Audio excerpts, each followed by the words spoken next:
From the Library of Congress in Washington, D.C.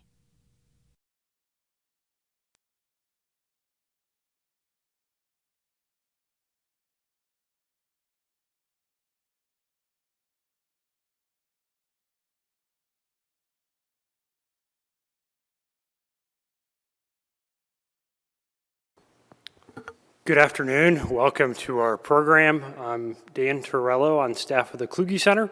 Before we start, I want to remind you to please turn off any cell phones or other devices that might interfere. And I also want to remind you that we are recording today's lecture for placement on the library's YouTube and iTunes channels. A few words about the Kluge Center before we begin. It was founded in 2000 thanks to a donation from John W. Kluge. The goal of facilitating scholarly access to the library's remarkable collection of knowledge and engaging thinkers and scholars in conversation with lawmakers and other public figures. We do this by inviting scholars into residence, including predoctoral and postdoctoral fellows and senior chairs. We also administer the Kluge Prize, which is awarded by the Librarian of Congress for achievement in the study of humanity. Today it's wonderful to have Samira Mehta back with us. Samira recently completed her time as a David Larson Fellow at the Kluge Center. And the Larson Fellowship specifically is made possible by an endowment from the International Center for Integration of Health and Spirituality. It's named after David Larson, an epidemiologist, I can never say that correctly, and psychiatrist, who focused on understudied factors that might help in preventing, coping, and recovering from illness. The fellowship here at the Kluge Center is designed to continue Dr. Larson's legacy of promoting meaningful scholarly study of two important and increasingly interrelated fields, spirituality and physical, mental, and social health. So a few words about Samira before we invite her up. She is Assistant Professor of Religious Studies at Albright College. She holds a PhD in Religious Studies from Emory University and a Master's of Divinity from Harvard. Some of the courses she's taught in the last few years include Early American Religious Life to 1865, Modern American Religious Life from 1865 to the present, Islam Ideals and Realities, and finally Gender and Sexuality in American Religion. And her book, Beyond Chrismica, A Cultural History of the Christian-Jewish Blended Family from 1965 to 2010 is forthcoming, and I hear it's forthcoming this spring, so be on the lookout for it from the University of North Carolina Press. Most recently, she has been studying the history of contraception and religion in America for a new book, and the title of her talk today is Morality, Contraception, and Religion in Post-War America. So please join me in welcoming Samira.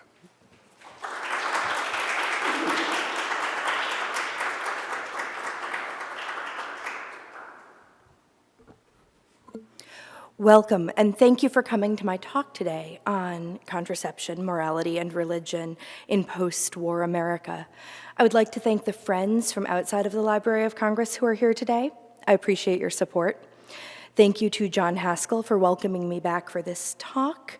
I would also like to thank my fellow fellows at the Kluge Center, those who joined us today and those who were here with me. Some of those people overlap and some of them don't. In terms of my research, I can't speak highly enough of the reference assistance that I was given, in particular by Cheryl Adams and Mary Champagne in the main reading room, by Ryan Reft and Edie Sandler in the manuscript division, and by Martha Kennedy in prints and photographs. The Women's History Lunch Group here at the library listened to an early version of this talk and helped me select what of my research might interest you the most today. And of course, none of these experiences would have been possible without the support of the staff at the Kluge Center, Dan, and also Emily Kocha, Mary Lou Rieker, my interns, Christine Lee and Emily Candolfio, and most especially, I would like to thank Travis Hensley for making everything run more smoothly and for being an amazing sounding board and resource as I navigated the Library of Congress and the Kluge Center. Thank you. Contraception and religion have been much in the news over the past several years. For instance, in 2014,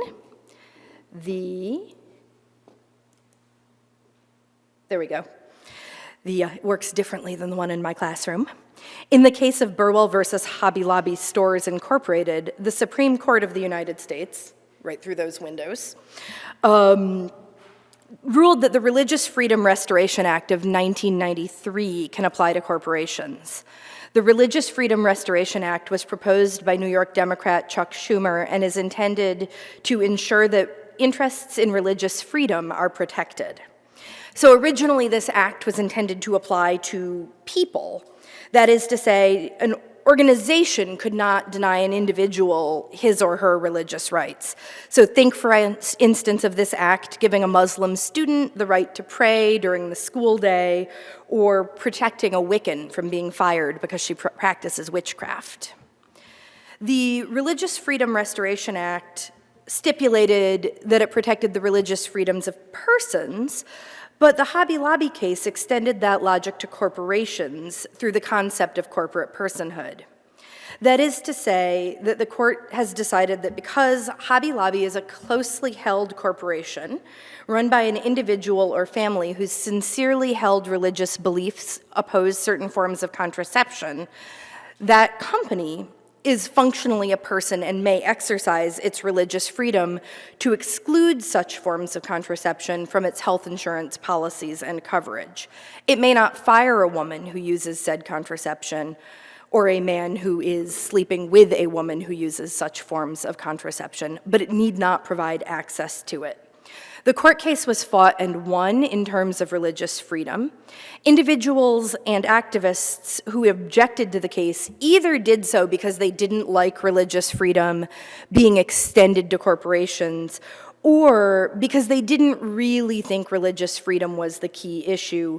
Rather, they saw it as a red herring and saw the case as, in the end, about a conservative attempt to structure American families and or control the sexuality and reproductive lives of American women.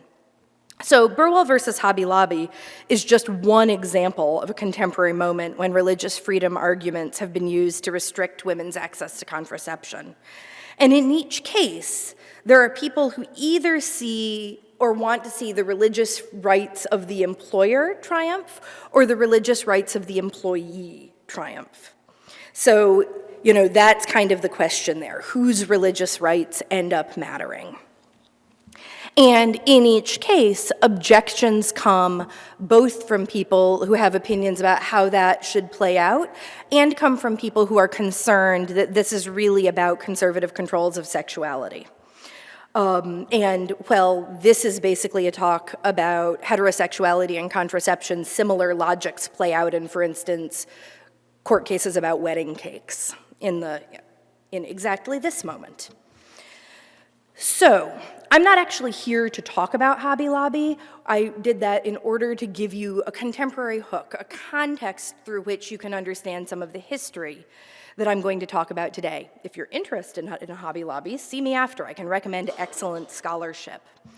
But the tensions of religious freedom and the structure of American family and the role of religion and sexuality in public discourse is not a unique set of tensions. It's not something that came to exist in the contemporary moment. Most of my research here at the Kluge Center looked at another moment in the religious history of reproductive rights, when religious freedom and religious responses to the American family were actually used to expand women's access to contraception. In part because of cases like Hobby Lobby, and for a myriad of other reasons, well beyond the scope of today's talk, really well beyond the scope of anything you could talk about in an afternoon, most people tend to think of religion and sexuality as existing in opposition to each other.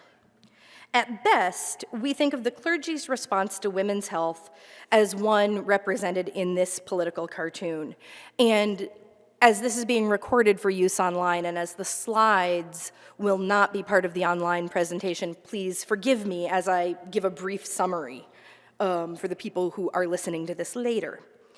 The PowerPoint is showing a political cartoon of a man and woman leaving a church at the end of service. They're at the door, and they're commenting on the sermon to a clergyman in his vestments. It's a very high church kind of look. And the caption reads, "Nice waffling on the pill."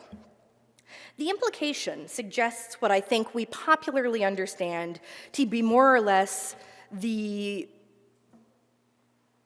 most pro-contraception position of the clergy, waffling.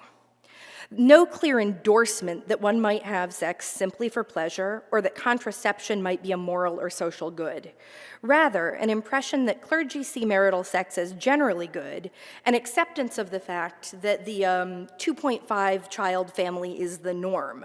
Something of a don't ask, don't tell policy, right? Like, we're not asking how it is that this is the normal family size. I think that's how people often think of religious interactions with sexuality. And this common misconception misses an important piece of American religious history. In the 1950s, in the not quite immediately post-war period, Protestant and Jewish clergy were central to the battle to get women access to birth control. Today, I'm going to tell you that story in a way that will demonstrate some of the shifting relationship between how American clergy have connected contraception and religious freedom, demonstrating that for middle of the century Protestant and Jewish Protestants and Jews, reproduction and the family provided a key site of moral agency, and one that they were determined to protect. And just to give you a bit of a heads up about how this is going to work, the story I'm going to tell is about a 2-month campaign waged largely by the Protestant and Jewish clergy of the New York metropolitan area, along with a number of medical organizations, and waged against the commissioner of the New York municipal hospitals. Throughout the talk, I will be moving between that narrative and relevant pieces of background in order to illuminate what's going on in that moment. So we'll be going between 1958, when the story is happening, and varying backstory conversations that's informing the action. And if you'll excuse me, I am going to take the staple out of this because I keep hitting the microphone every time I turn a page.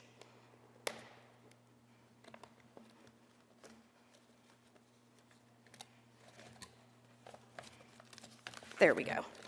That is better.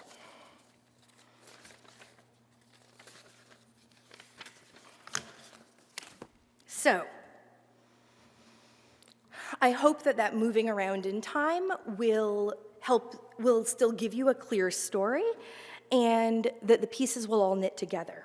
But to begin, in 1958, at the Kings County Hospital in New York City, and for those listening online, I have a slide that has the pictures of the two gentlemen about whom I'm about to be speaking.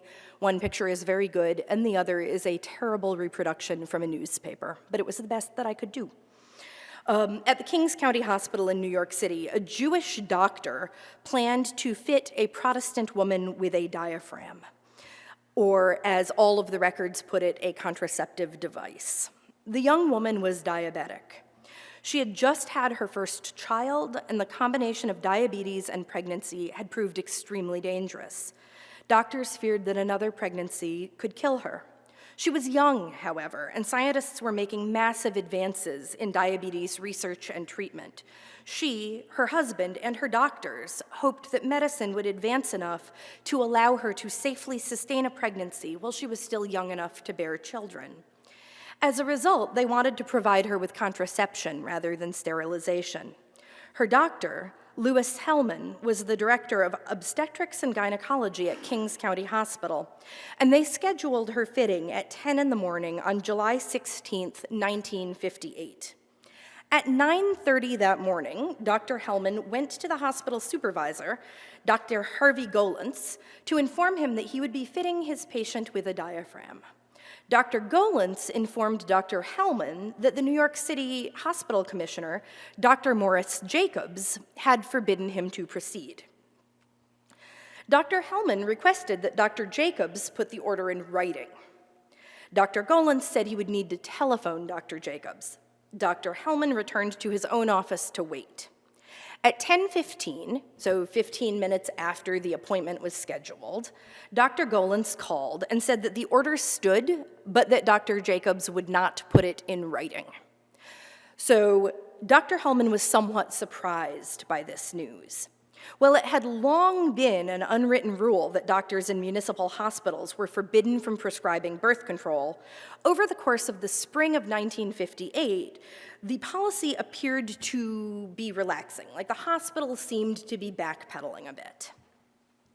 Just a few months earlier, the New York Academy of Physicians had questioned Jacobs as to the city's policy on contraception. On April 11th, 1958, Jacobs had written to them that the care and treatment of patients are the responsibility of the medical board. There shall be no interference in proper and accepted therapeutic practices, nor intervention in ethical relationships between patient and physician, Jacobs had written. Most physicians interpreted Jacobs' statement to mean that birth control decisions were up to individual hospitals or the individual ethics boards of hospitals and their doctors. Hellman himself had told the New York Herald Tribune that prior to April 11th, he would not have been able to provide a woman with a medically necessary contraceptive device, but he believed that the April 11th decisions had changed that. Granted, the Herald Tribune noted, several questions remained unsettled. For instance, while Jacobs appeared to relax the rules, hospital pharmacies did not stock contraceptive devices. Did his statement mean that they would start doing so? Or would patients be able to receive a prescription that they would then have to take to a private pharmacy? As it turned out, the latter. After the April 11th announcement, Dr. Hellman ordered contraceptive devices for the Kings County Hospital, and the order was never filled. But on May 4th, when he gave this interview to the Herald Tribune, Hellman told the paper that he was very satisfied with Jacobs' new stance. So, when faced with this diabetic patient, Dr. Hellman followed all of the outlined protocols. He went to the Kings County Hospital Executive Committee for permission to provide his patient with contraception. On July 1st, they granted him permission to proceed. This was unusual, but it was not unprecedented. Kings County Hospital had, at 3 different points, ruled that the hospital could provide therapeutic birth control when it was deemed medically necessary. That is to say, a couple could not have birth control simply because they wanted to space out their children. They couldn't decide they did not want to have children. They could not decide that 8 was enough. They could, however, have birth control for reasons like the one outlined above. There was a medical reason to delay or space out childbearing, but the couple desired to preserve the possibility of having children in the future should the mother's health or should the medical interventions available to the mother change.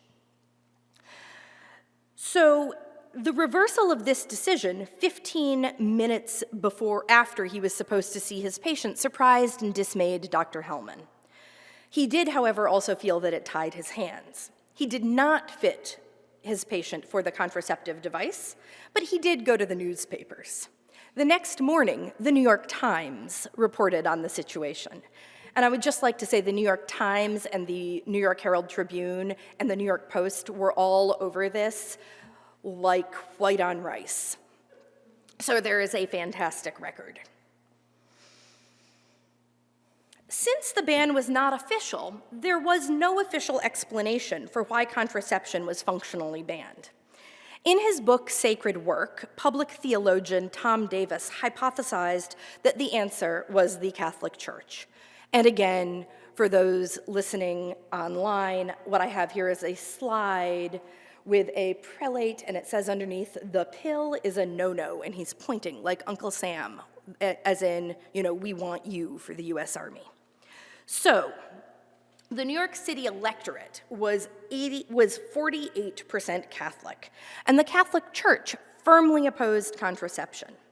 Catholics might not appreciate their tax dollars going to support contraception in public facilities. Davis argued essentially that the New York City elected officials were afraid that if they appeared to support birth control, the church would condemn them and they would be voted out of office. For a modern example, think, for instance, of John Kerry being denied communion by Cardinal Burke for his stance on abortion. On some level, I find Davis's argument compelling, but I'm not fully convinced, at least not by the electoral math. 48% is a lot, but it's not a majority. And perhaps more importantly, within only a few years of the birth control pill being approved by the FDA,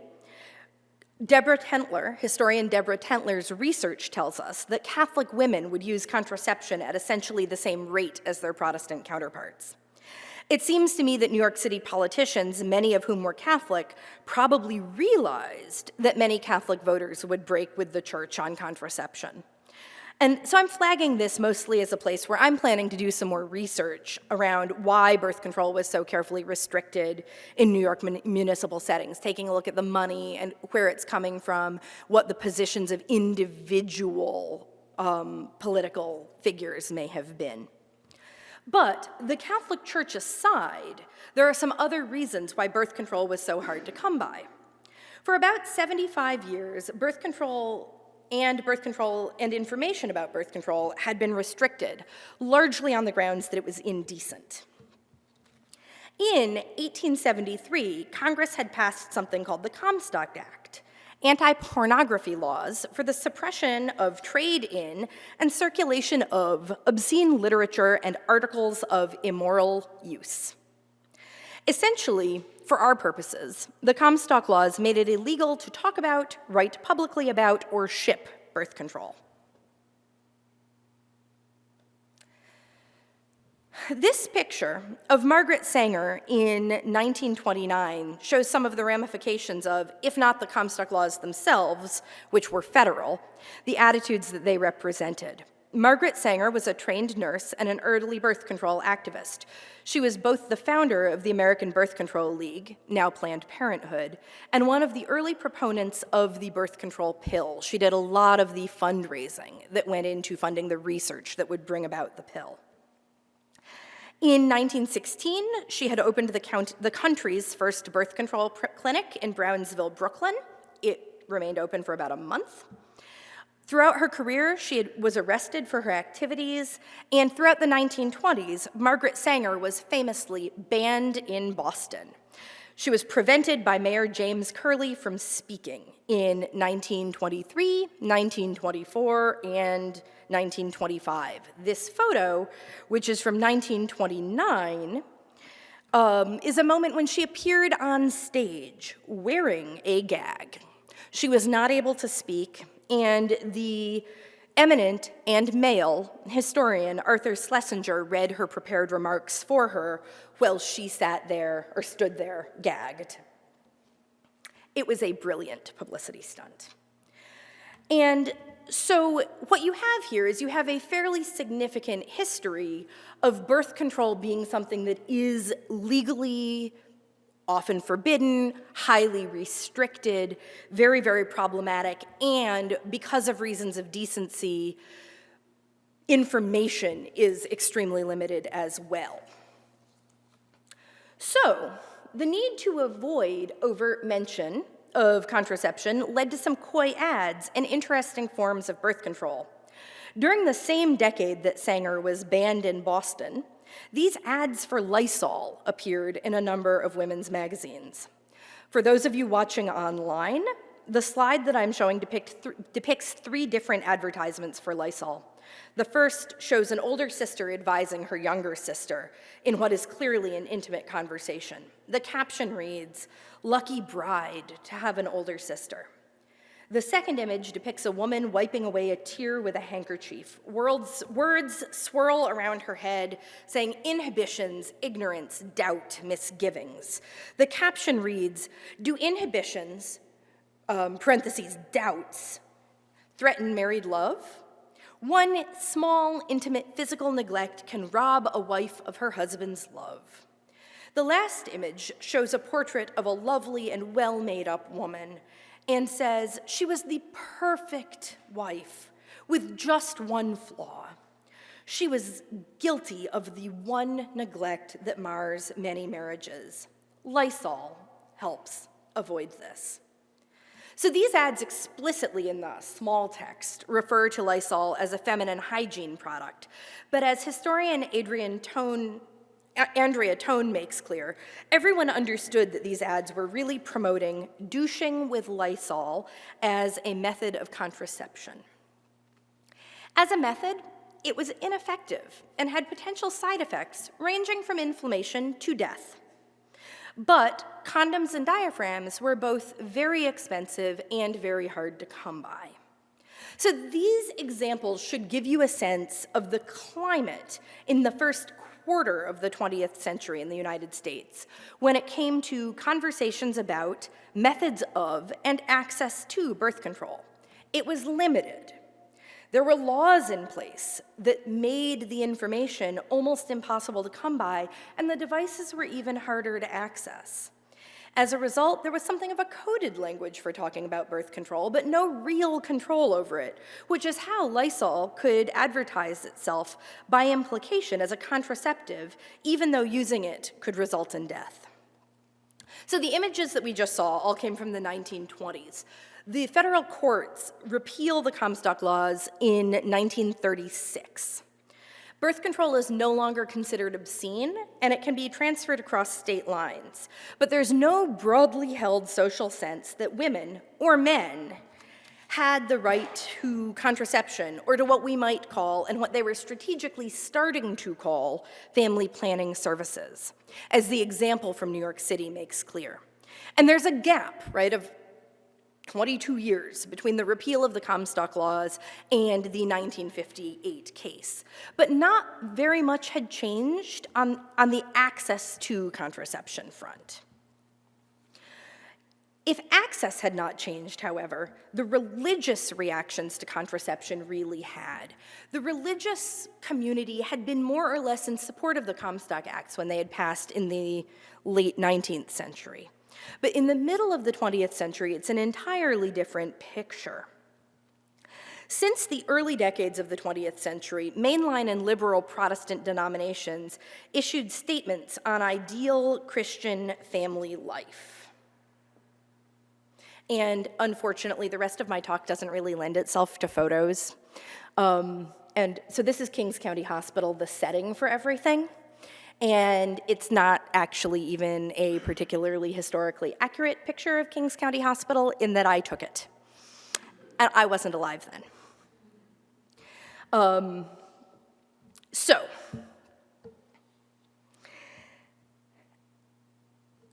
Sorry, I lost my place. Yes, so since the early decades of the 20th century, mainline and liberal Protestant denominations issued statements on ideal Christian family life.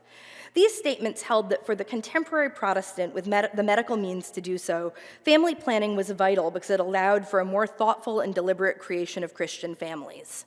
In 1931, the Committee on Marriage and Home of the United States Federal Council of Churches declared the careful and restrained use of contraceptives by married people was valid and moral if used to safeguard the health of mother and child, and protect the livelihood and stability of the family.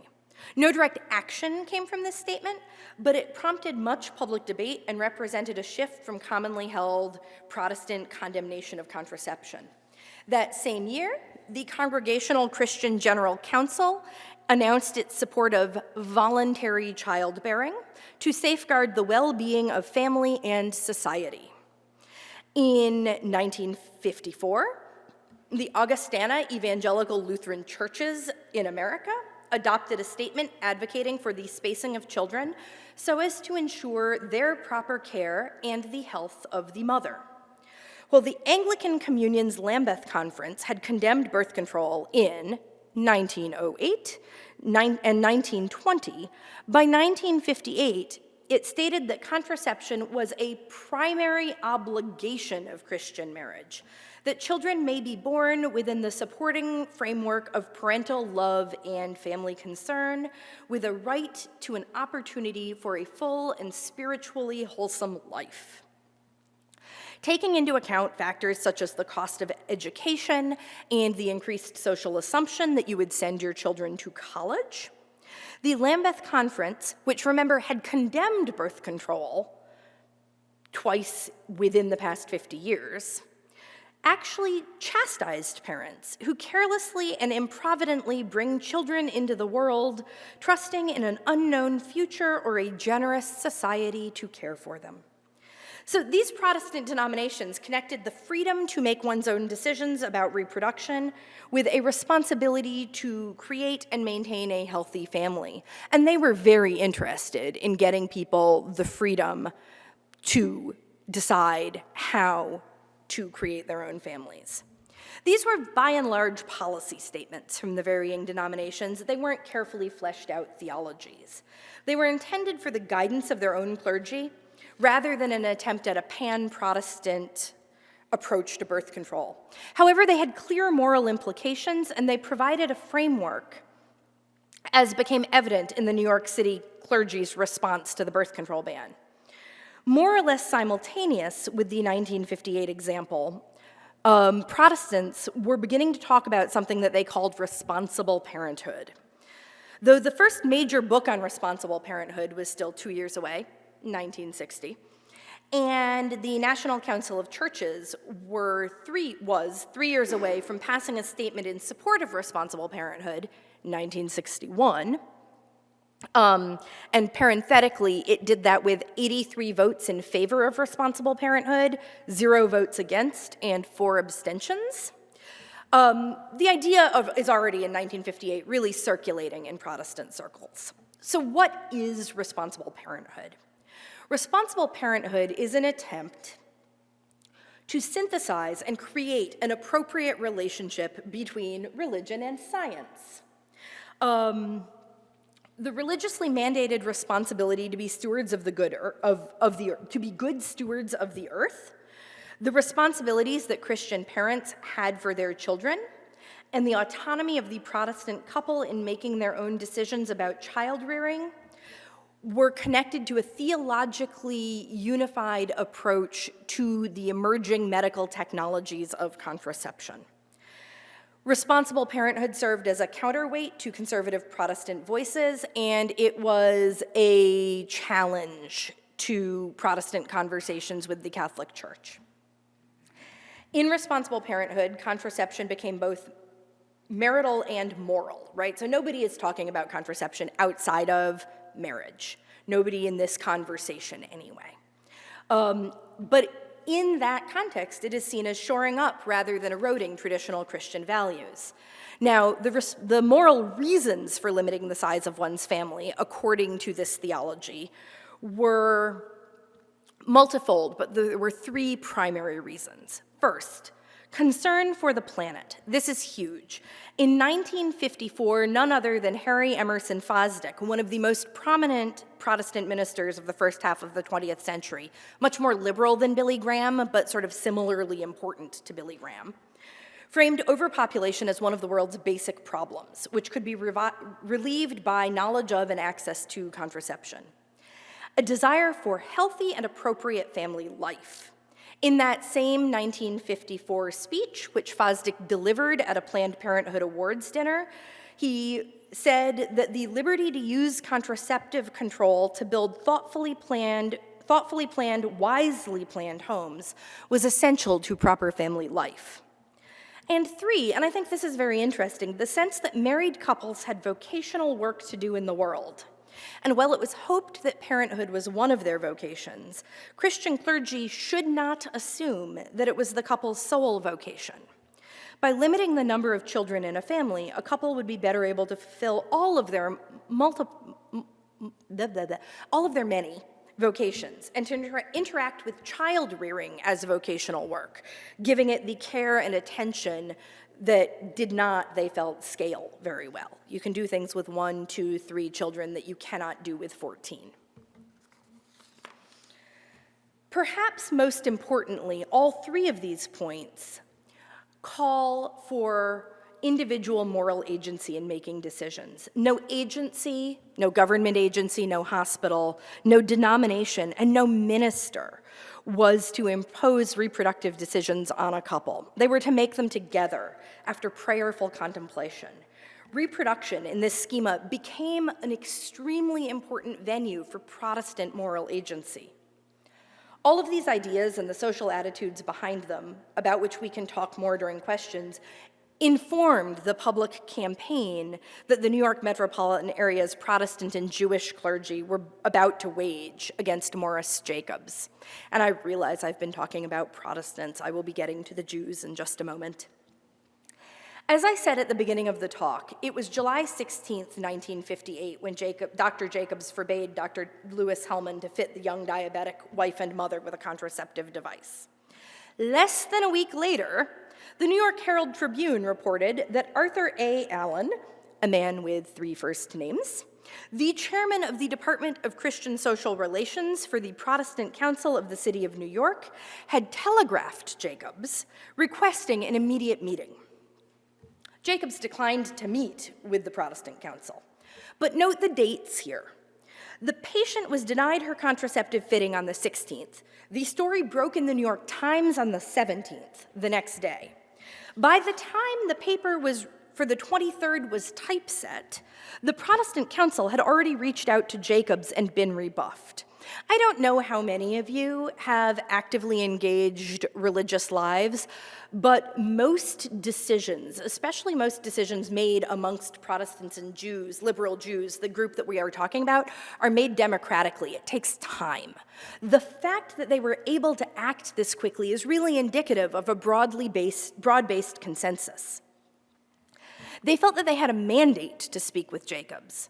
And they ultimately did meet with him in early August, and they made their disapproval of the ban known. So that's late July. On August 12th, the New York Times ran a headline that announced, "Harlem pastors criticize Jacobs. Commissioner's stand on birth control is also decried by rabbis." Specifically, the group ministry of the East Harlem Protestant Parish had issued a statement that said, "The lives of many children in our communities are impoverished or permanently scarred because they are deprived of the basic emotional and material stability necessary for their healthy development. Consequently, we believe it is immoral in the face of such facts to withhold adequate instruction in contraceptive techniques from those individuals in our communities who in clear conscience desire to control the size of their families." They went on to point out that most of their community could not afford private hospitals. They could only go to city hospitals. Therefore, if the city hospitals did not offer contraception, most residents of East Harlem could not access it. The rabbis in the headline were the Orthodox Rabbinical Alliance. I know, I just said liberal Jews. The Orthodox Jews were in fact also part of this process. The Orthodox Rabbinical Alliance, meanwhile, explained that Orthodox Judaism permitted contraception only on certain conditions. It had to be practiced by the woman and not the man, which is to say that they did not favor condoms as a mode of contraception for reasons rooted in the book of Leviticus. They also only wanted contraception practiced for health reasons. So this was a health of the mother issue or the health of the children to whom she was giving birth. This was not a family limitation for reasons having to do with how you imagined your family. And it could only occur after consultation with both medical and religious authorities. Even with all of those restrictions, the Orthodox Rabbinical Alliance objected to Jacobs' policy, as they felt that it set the hospital's policy to the tenets of one specific faith, the Catholic faith. They didn't say that, but everyone else was saying that it was the Catholic faith. Such an action, they wrote, jeopardizes the hallowed American tradition that governmental agencies must be divorced from the influence of any particular religious group, and that these agencies must never seek to impose on the people they serve any kind of sectarian view.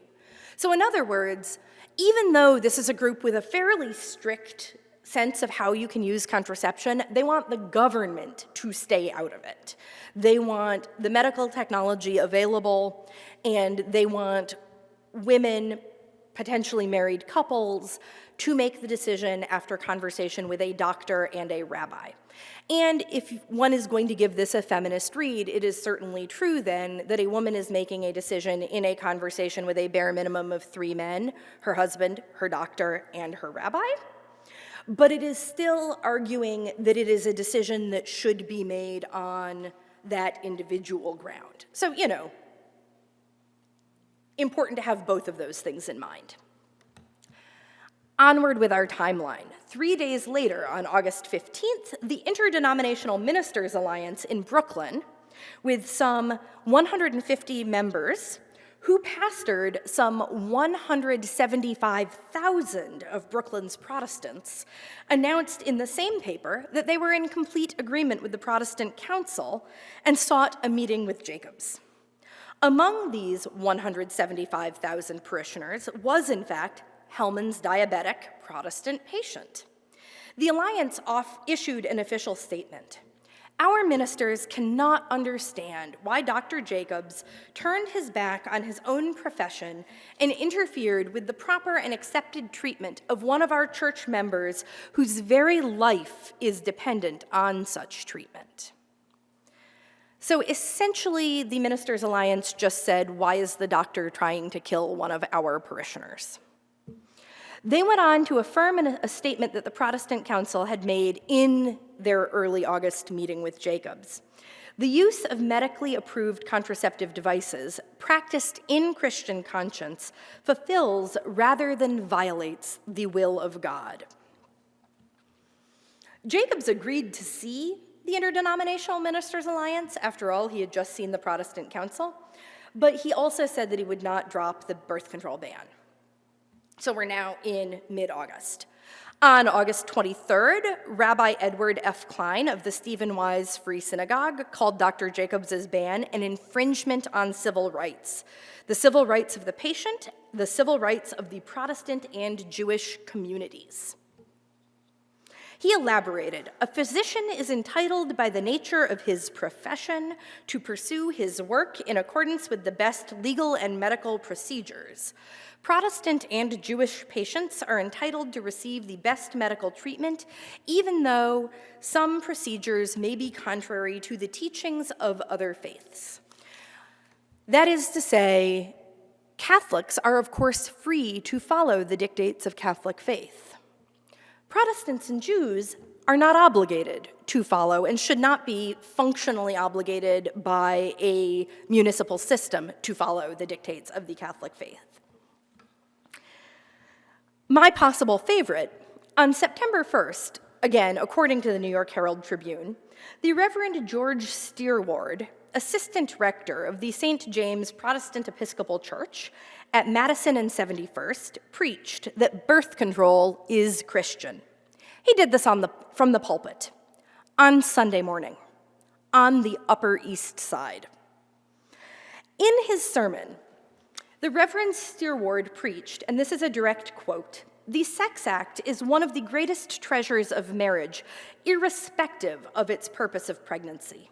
Therefore, parents who in Christian conscience wish to plan their family may use contraceptive methods or devices in their sex relation and secure the other great spiritual benefits without involving contraception." He went on, the use of contraceptive devices for effective family planning is consistent with a realistic understanding of the nature and purpose of sex relations in marriage. Birth control is Christian. There are lots of things that are worth unpacking in that comment. For instance, the slippage between talking about a couple, a married couple, and parents. A married couple are assumed to be synonymous with the word parents. The idea here is not whether to have children, it's how many and when. That is part of the operating assumption here. And also notice that the assumption here is, again, marital sexuality. But that said, this is an extremely sex-positive message. This is not a message that says, We really wish you could help yourselves, but we did say it's better to marry than to burn, and I suppose since we can prevent women from dying of having 15 children, we might as well, right? That's not the message here. The message here is sex is sacred. Sex in a marriage is good, and it is important, and it is important for things other than having children. Now, we know you will have children. We know you would never consider not having children, but we understand that you might sometimes want to have sex for good, moral, spiritual reasons. Notice he's also not saying, and it's really fun. He's saying there are all of these religious reasons, and parenthood is one of them, but it's not the only one. Just immediately prior to the September 17th meeting of the Board of Hospitals, which is where the decision was going to be finally debated, and towards which Morris Jacobs had been kicking the can more or less all summer, 11 Unitarian ministers wrote to the hospital board asking them to overrule Jacobs because, as the Reverend James M. Hutchinson of Flushing, Queens put it, the denial of contraception was unwise and a denial of the rights of full medical treatment. According to the Unitarians, Jacobs was making a moral decision that rightly belonged to the individual patients. And I'm just going to parenthetically add, for any colleagues of mine in the UU scholars and friends group who are listening to this, it's 1958. That's why I said Unitarians and not Unitarian Universalists. Joining the general outcry were the 17-member Medical Advisory Committee of the Planned Parenthood of Manhattan and the Bronx, who wrote to Jacobs and to the Board of Hospitals, citing the American Medical Association's ethical guidelines that physicians not base medical care on an exclusive dogma or sectarian system, a comment that clearly indicated their sense that the Catholic Church, a single religious entity, was holding sway over the New York City medical system. And similarly, the equally secular New York Women's Club of New York wrote to Jacobs, urging him to make contraception available. In the voices of the clergy, you hear any number of concerns that religious actors, and in this case, largely religious leaders and male religious leaders, brought to the debate about contraception. First, among the traditions that allow contraception, you hear a range of opinions about when and why it might be used, ranging from health of the mother to sort of at will, as long as children are, in the grand scheme of things, part of the plan and the picture. The pro-contraception side does not necessarily agree with itself about how contraception is to be used, which is part of why they were all inclined to view this as a religious freedom issue. They don't want to have to live with each other's determinations either. They want this to be a decision that a couple is making in conversation with them, the clergy, and in conversation with who they understand to be the other pertinent expert, the doctor. And they are self-understanding, and many, many doctors are agreeing with them that the experts in question, there should be a clergyman, and there should be a doctor. This is not a decision for a couple to make on their own. This is considered to be really very, very weighty and something for authorities. If a hospital provides contraceptive services, the clergy can then help them decide, their parishioners decide how to access it, their congregants decide. Clergy in wealthy congregations, like the Upper West Side congregation, have the space to talk about sex as enjoyable. Clergy in less affluent conversations talk about the harm that many mouths can do to families, the reality that children cost money, and the reality that the more hours you work, the less emotional time you might have to give them.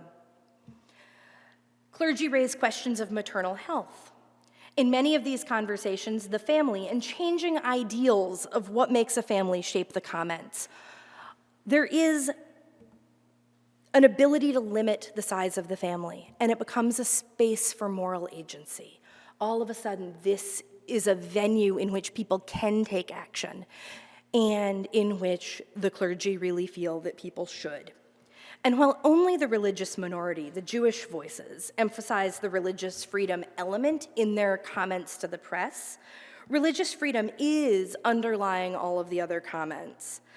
For a hospital to align its policies with Catholic views is to deny Protestants as much as Jews the religious freedom to participate in this new and key venue of Christian moral agency, the moral choices, the Christian choices about how to navigate family life and vocation, about how to parent, about how to be spouses. Contraception, from the Protestant standpoint, had opened up all of these venues as places for moral agency. And Protestant moral agency, always at its base, is to rest with the individual. So, let me finish the story very briefly. On September 17th, 1958, after a fairly unremitting campaign by the clergy of the New York metropolitan area, the Protestant and Jewish clergy, the Board of Hospitals reversed its position and allowed the therapeutic prescription of contraception. Jacobs made it clear that the contraception would only be offered for medical reasons, not for sociological or emotional reasons. The hospital policy also specified that any Roman Catholic and the some Orthodox Jewish doctors, nurses, and other hospital staff who objected would not be forced to provide contraception. I always wonder whether that extends to the person in the billing department who doesn't want to have to process the claim.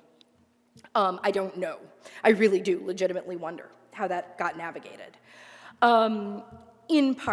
In addition, before a hospital suggested contraception to a woman, more than one doctor would have to agree that it was medically mandated. The woman would then be given an opportunity to speak with a clergyman of her choice, and again, I used the term clergyman deliberately.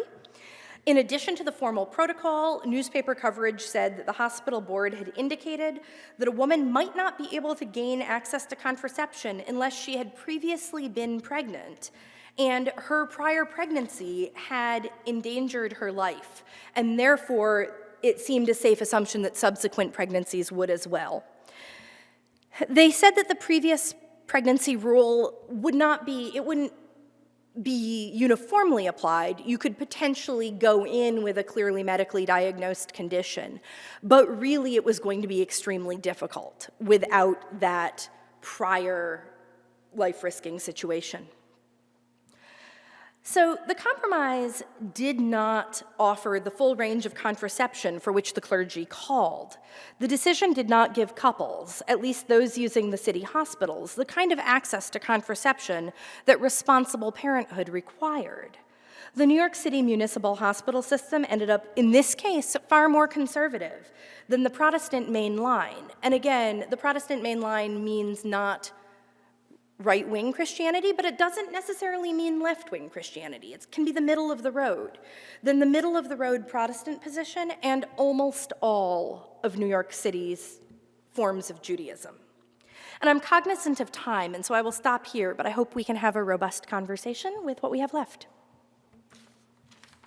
Time for some questions, but we don't have a roaming mic, so if you would speak loudly and perhaps Samira can repeat the question into the microphone. Thank you. Debbie? Is there any indication that Dr. Jacobs and the hospital board or whatever deliberately refused permission in order to challenge the policy and change the policy? There isn't. It's a really interesting question and one that I would like to look into more, looking into records at the New York Public Library and Planned Parenthood's records, which are at Smith. My guess, based on the newspaper accounts, is that probably not, because in all of these conversations, he basically denies that things are going to change. He doesn't say, this is a conversation that we need to have when the board meets in September. He says, no, I'm not going to change the policy, and in fact, I'm not going to talk to you, every single minister in town. But it's an interesting question. There also isn't proof that he didn't, right? Cameron?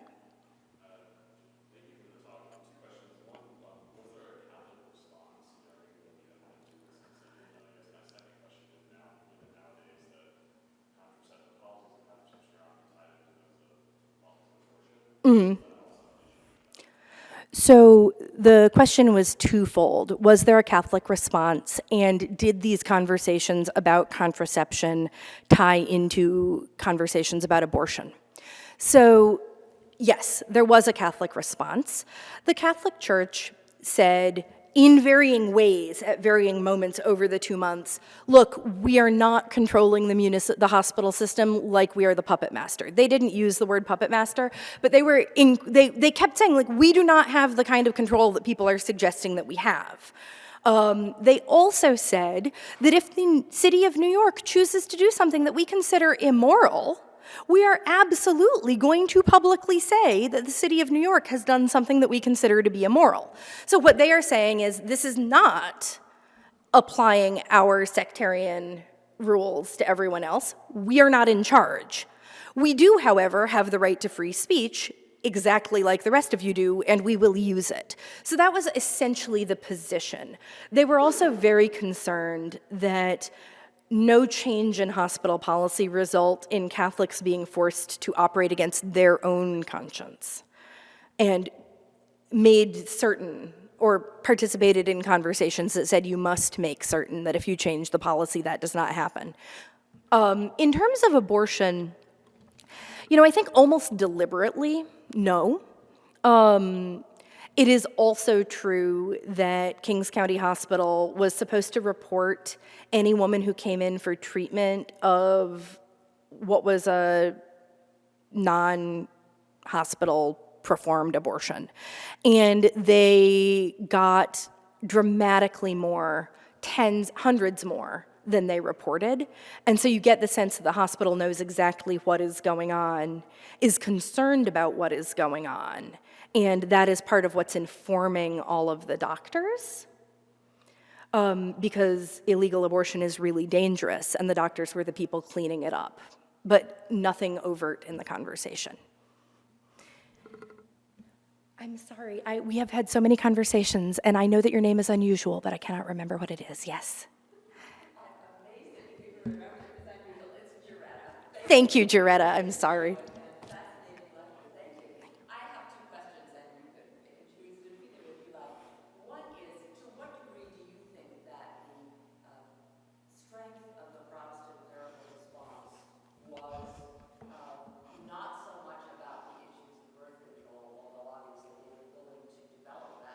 Mm-hmm. But the real underlying issue was to push back against the power of Catholicism in the community.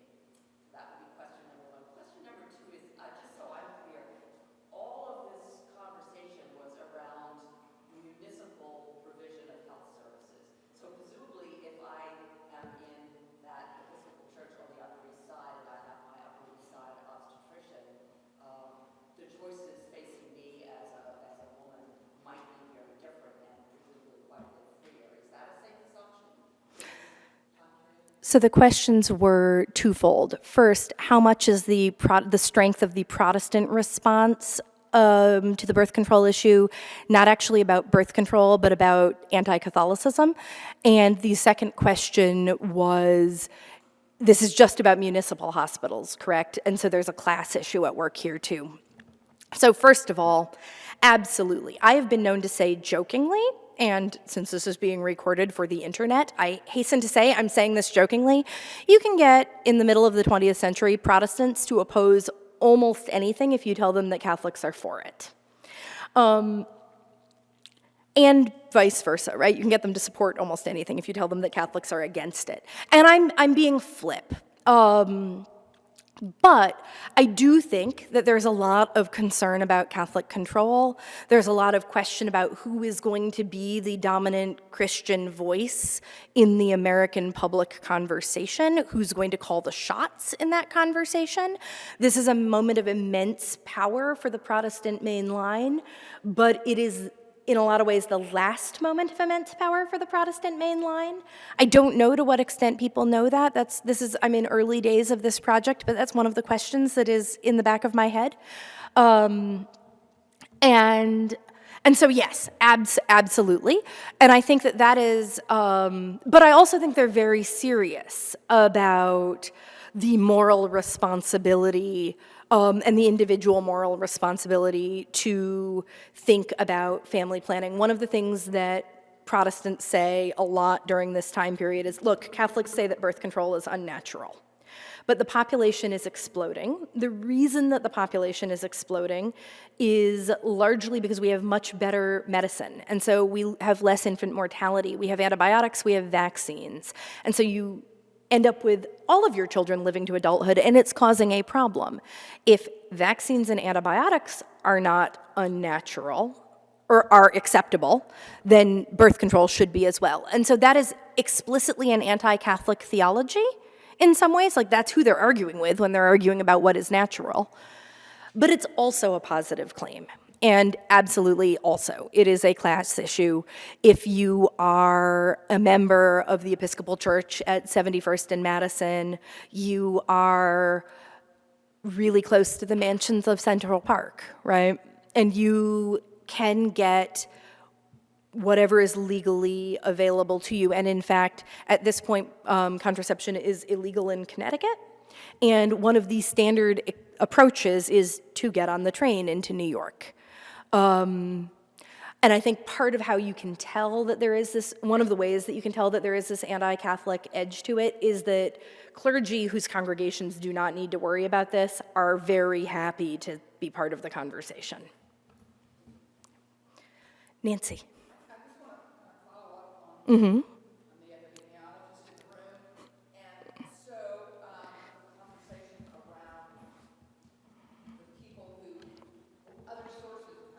Mm-hmm. New York at the time.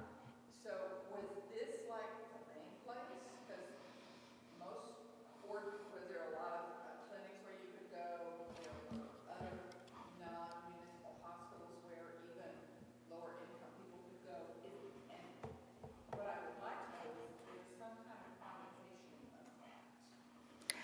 So how much did this policy affect, what proportion of the population did this policy affect?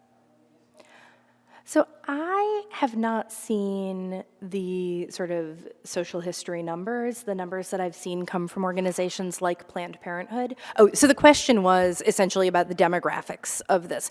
What kind of access is available? And I'm very much, in my own orientation, a cultural historian. And so part of what I enjoy about our friendship is that you ask me questions like that and keep me honest. But a lot of the numbers that I've seen are coming from, for instance, Planned Parenthood. And my sense is that they are there for sure, but they're also restricted in what they can do by some of these same hospital policies. Over the course of 1958, leading up to this case, there had been a series of exposés in the New York Post that talk explicitly about the fact that if you are, for instance, a settlement house and you're getting free rent from the city, you are forbidden from having a family planning conversation with a representative from Planned Parenthood in the settlement house, or the city will at the very least start charging you rent and possibly evict you. And they might charge you back rent, right? And again, none of it is a written policy. These are things that the reporter, whose name I believe was Joe Kahn, goes and finds out as he moves around settlement houses and a number of other places. So all of those, yes, there is Planned Parenthood. Alan Guttmacher is at Mount Sinai at this point. And so he is a very active voice in this conversation. But then you end up, there are issues of distance and transportation. The private hospitals are in wealthier parts of town, getting there, getting back, all of those questions. And I think there's a large swath of people who are, as there so often are, there are people who are too wealthy to get the real aid being offered, but don't have the money or don't have the good private insurance. I think it would be a nice context if you could somehow or another put a denominator on it. Mm-hmm. Right.